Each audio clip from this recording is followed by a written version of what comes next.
안녕하세요. 오늘 여러분과 함께 좀 깊이 들여다볼 이야기는요.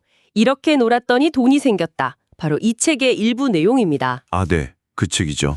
저자가 47에 갑작스럽게 해고를 당하신 거예요. 예. 그리고 60에 이르러서 삶의 방향을 완전히 바꾼, 저자는 이걸 용도 변경이라고 표현하는데, 이걸 통해서 제2의 인생을 아주 성공적으로 살고 계신 분의 이야기입니다. 네, 그렇죠. 요즘 뭐 100세 시대, 100세 시대 하잖아요. 근데 단순히 오래 사는 걸 넘어서 어떻게 좀 의미 있게 살까? 특히 예상치 못한 그런 변화 앞에서 어떻게 새로운 길을 찾을 수 있을까? 이런 것에 대한 실마리를 좀 찾아보는 게 저희 목표입니다. 맞아요. 그 용도 폐기에서 용도 변경으로 나아갔다고 표현하셨는데 그 과정이 참 흥미롭습니다. 그 여정을 한번 따라가 보면서 통찰을 얻어보죠. 네.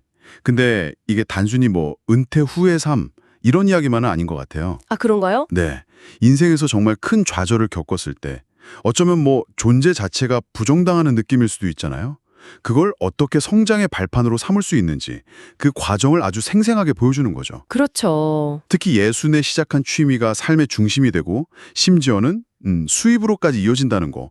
이건 정말 주목할 만한 부분인 것 같습니다. 맞아요. 그럼 저자가 어떻게 그 용도 폐기의 충격을 딛고 일어섰는지, 그 과정에서 어떤 생각의 전환이 있었는지 이걸 좀 더 자세히 들여다볼까요? 네, 좋습니다. 47. 정말 한창 일할 나이잖아요. 그때 임원 해임 통보를 받았으니 얼마나 막막했을까요? 상상하기 어렵죠. 그런데 그때 아내분이 당신 제 명까지 살라고 하늘이 도운 거예요. 이렇게 말씀해 주셨다는데 이해 참. 네, 그 위로 한마디가 정말 큰 힘이 되었을 것 같아요. 그 일화 자체가 많은 생각을 하게 만들죠. 그 후로 저자가 그냥 계신 게 아니고 뭐 만화방도 하시고 부대찌개 식당도 운영하시고. 심지어 조경관리서 일까지 하셨다고 하죠. 스스로를 마당쇠라고 부르면서요. 아, 정말요? 네. 근데 이게 단순히 그냥 먹고 살려고 했다기보다는 제 생각에는 그 과거의 자신, 뭐 임원이었던 자신 이런 걸 좀 내려놓으려는 과정 아니었을까 싶어요. 현실에 발을 단단히 디디려는 뭐랄까 치열한 자기 성찰 같은 거요. 체면이나 과거의 영광 같은데 얽매이지 않으려고 엄청 노력하신 거네요. 그렇죠. 핵심은 그거였던 것 같아요. 마치 그 뱀이 허물 벗듯이 과거의 자신으로부터 좀 자유로워지려고 한 거죠. 그러다가 쉰 후반쯤에요. 친한 친구분이 갑자기 돌아가시는 일이 있었대요. 아, 네. 그게 인생을 돌아보는 아주 결정적인 계기가 되었다고 하더라고요.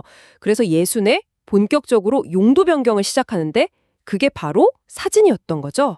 오랫동안 마음에만 품어왔던. 동네 사진교실에서 정말 소소하게 시작한 취미가 네. 그게 인생 후반전의 중심축이 될 줄 누가 알았겠어요. 여기서 용도 변경이라는 개념, 이걸 좀 더 깊이 생각해 볼 필요가 있는 것 같아요. 아, 용도 변경. 네. 이게 그냥 직업을 바꿨다, 뭐 커리어를 체인지했다 이런 차원을 넘어서는 의미인 거죠. 어떤 의미일까요? 삶의 가치 기준 자체를 바꾸는 거예요.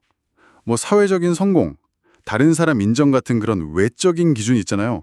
거기서 벗어나서 내가 진짜로 가치를 느끼고 내가 즐거운 거, 그걸 기준으로 삼는 거죠. 이걸 저자는 나용도라고 표현했고요. 나용도. 아, 나를 위한 용도. 되게 흥미로운 관점이네요. 네, 그게 바로 용도 변경의 핵심이라고 할 수 있습니다. 근데 예순이면 사실 새로운 걸 배우기가 쉽지 않은 나이잖아요. 그런데도 뭐 디지털 카메라 같은 새로운 기술 변화를 장난감처럼 즐기면서 적극적으로 받아들였다는 점도 참 대단한 것 같아요. 맞아요. 혹시 책에서 그 기술 배우는 어려움이나 그걸 어떻게 극복했는지 뭐 그런 구체적인 이야기가 있었나요? 구체적인 기술 습득 방법보다는요, 그 태도가 더 강조되는 것 같아요. 좌절의 순간에도 100배 노력하며 기회로 삼으려 했다? 이런 마음가짐하고 또 카메라를 장난감처럼 즐겼다는 거요. 아하, 그러니까 어려운 기술 장벽 이렇게 느꼈다기보다는 그냥 새로운 놀이에 대한 호기심, 즐거움 이런 걸로 접근했던 거죠. 그렇군요. 그리고 스스로 용도 변경이라는 브랜드를 만들어서 활동했다는 점도 중요해 보입니다. 자신의 변화를 스스로 명확하게 인식하고 또 바깥으로 표현한 거니까요. 그냥 즐겁게 정말 놀이처럼 사진을 찍었는데 그러다 보니까 KBS 아침마당에도 출연하고 이런 예상 밖의 기회가 오고 심지어 용돈벌이까지 하게 됐다는 거잖아요. 와, 진짜 놀랍네요. 그렇죠. 에디슨이 말한 일, 놀이, 공식이 현실이 된 거죠 뭐. 즐거움 자체가 정말 강력한 동기부여가 되는구나. 이걸 보여주는 것 같아요. 네. 거기서 더 나아가서 저자는 다 쓰고 가자. 줄여서 다쓰가. 이걸 생활 신조로 삼고 있다고 해요. 다스가요. 그건 무슨 뜻인가요? 평생 쌓아온 경험이나 지식, 지혜 같은 거 있잖아요. 그런 무형의 자산을 그냥 나만 갖고 있지 않고 사회나 주변 사람들하고 아낌없이 나누겠다는 거죠. 아주 적극적인 태도예요. 아, 나누는 삶. 네. 100세 시대에는 사실 내가 쓸모 없어지면 어떡하지 이런 두려움이 클 수 있잖아요.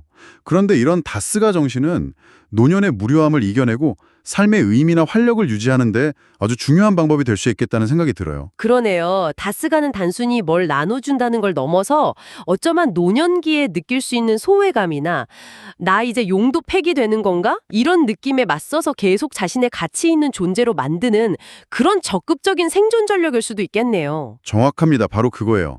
내 경험과 지혜가 누군가에게 도움이 될 때 느끼는 그 효능감. 그게 바로 100세 시대를 살아가는 아주 큰 힘이 될 수 있는 거죠. 네네. 끊임없이 배우고 도전하고 또 나누는 삶의 자세. 이걸 보여주는 거죠. 오늘 우리가 살펴본 이야기의 핵심은 결국 이거인 것 같아요. 인생에서 정말 예상치 못한 큰 변화가 오거나 심지어 이제 다 끝났다, 용도 폐기다 이렇게 느껴지는 순간조차도요. 그게 어쩌면 새로운 가능성을 여는 용도 변경의 출발점이 될 수 있다는 거죠. 맞아요. 너무 늦었어 라고 생각하는 바로 그 시점이 어쩌면 인생 최고의 전환점이 될 수도 있다는 그런 희망을 발견하게 되는 것 같습니다. 그렇습니다. 변화를 두려워하기보다는 좀 유연하게 받아들이고 또 과거의 성공이든 실패든 거기에 너무 얽매이지 않고 진짜 나의 즐거움, 나의 가치를 찾아서 몰입하는 자세. 이게 중요한 거죠. 네. 나이나 환경 같은 그런 제약에 굴하지 않고 계속 배우고 도전하는 것.